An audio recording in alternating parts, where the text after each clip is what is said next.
The need to do something about climate change can instill a sense of passion in many.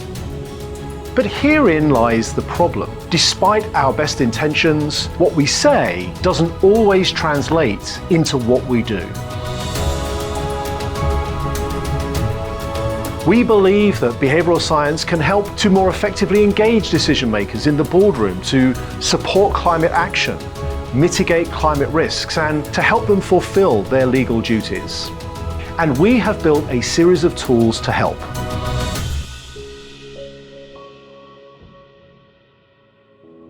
My name is Eloise Copland. I'm a senior behavioral scientist with Influence at Work, specializing in pro-climate decision-making.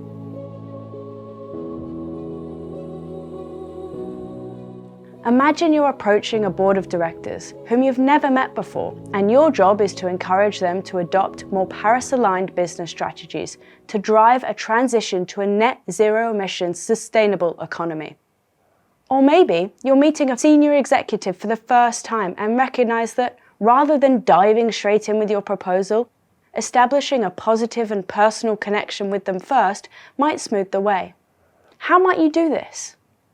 Both are examples of what can be categorized as relationship-based challenges.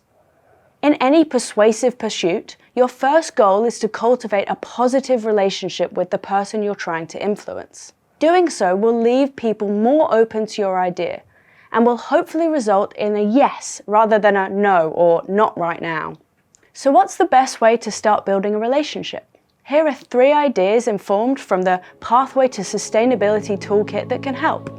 They are reciprocity, liking, and trust.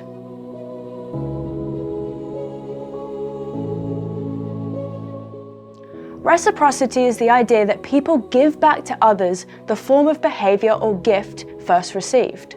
Put another way, people say yes to those they owe.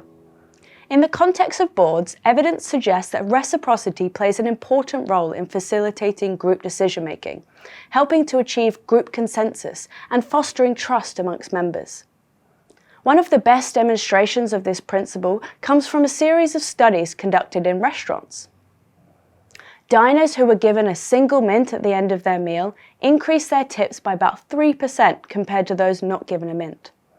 Diners given 2 mints increased their tips by 14%, suggesting that the more we give, the more we are likely to receive. But perhaps the most interesting was how diners were persuaded to increase tips not because of how many mints were given, but because of how they received the mints. A waiter that provided 1 mint walked away from the table, but then came back and said, "For you, nice people, here's an extra mint." They received the biggest tips. This demonstrates how gifts that are presented in a personalized and unexpected way can have much greater influence. Those who give first tend to be more persuasive. Try thinking about what you can offer an individual or a board as an unconditional gift at the start of your interaction, rather than as a conditional exchange during or towards the end. For example, offering a team a 30-minute workshop on creating a Paris-aligned strategy that is personalized to their business up front should be more persuasive than offering the same workshop, but only if the board agree to do something for you first. Notice how using the rule of reciprocity requires a mindset change. Instead of asking, "What can this person do for us?" instead ask, "What can we do for them?" Importantly, concessions also act as gifts. This means that people are more likely to say yes to a smaller request immediately after they have said no to a larger one. For example, if a board declines your request to set up an environment subcommittee, use this to your advantage. They will be more inclined to say yes to putting climate on their agenda for the next board meeting if asked immediately after they have rejected your initial larger request.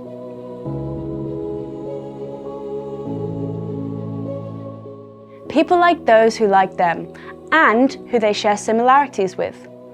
Individuals are more inclined to agree with and perform requests for those they like and who they think like them. For example, in a series of negotiation studies carried out at a US business school, half the group were told, "Time is money, get straight down to business." This resulted in around half coming to an agreeable solution. But groups who are instructed to identify a similarity you have in common before negotiating were markedly more successful. 9 out of 10 negotiations ended in agreeable and successful outcomes. Better still, they were worth 18% more to both parties than those who negotiated without first finding that commonality.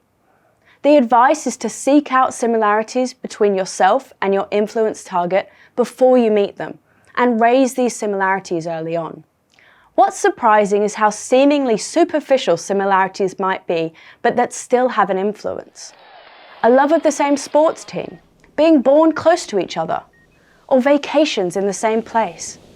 Commonalities connect us to others, and a potential output of that connection is future influence.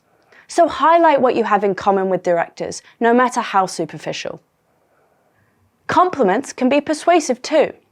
Praising board members on their achievements at the beginning of meetings and discussions can promote positive regard and connection. So too can pointing out your respect for decisions they have made and actions they've already taken that are climate responsible. But what about meetings that take place online? Research shows that often the simple act of smiling can generate positive feelings and help to build a trusting relationship.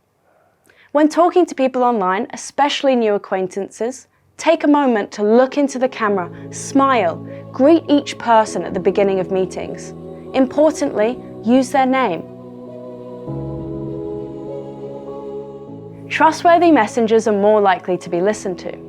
The extent to which you are seen as competent and truthful will raise your trustworthiness. But trust often takes time to build, so is there anything you can do to build that trust instantly? Turns out there is. If there are potential drawbacks or small weaknesses in your case, make sure you admit them up front. For instance, when suggesting a move to electric vehicles, highlight the direct costs. Although switching to an electric vehicle fleet will potentially incur a larger upfront cost, the financial and environmental benefits you will attain in the future will quickly outweigh them. In an online setting, speakers with their room in the background are more trusted. For something more professional, a white background with plants makes the speaker appear more intelligent and approachable. In conclusion, building relationships is the first step in any journey of positive influence and persuasion. Using reciprocity, liking, and trust will increase your ability to successfully persuade your audience to change.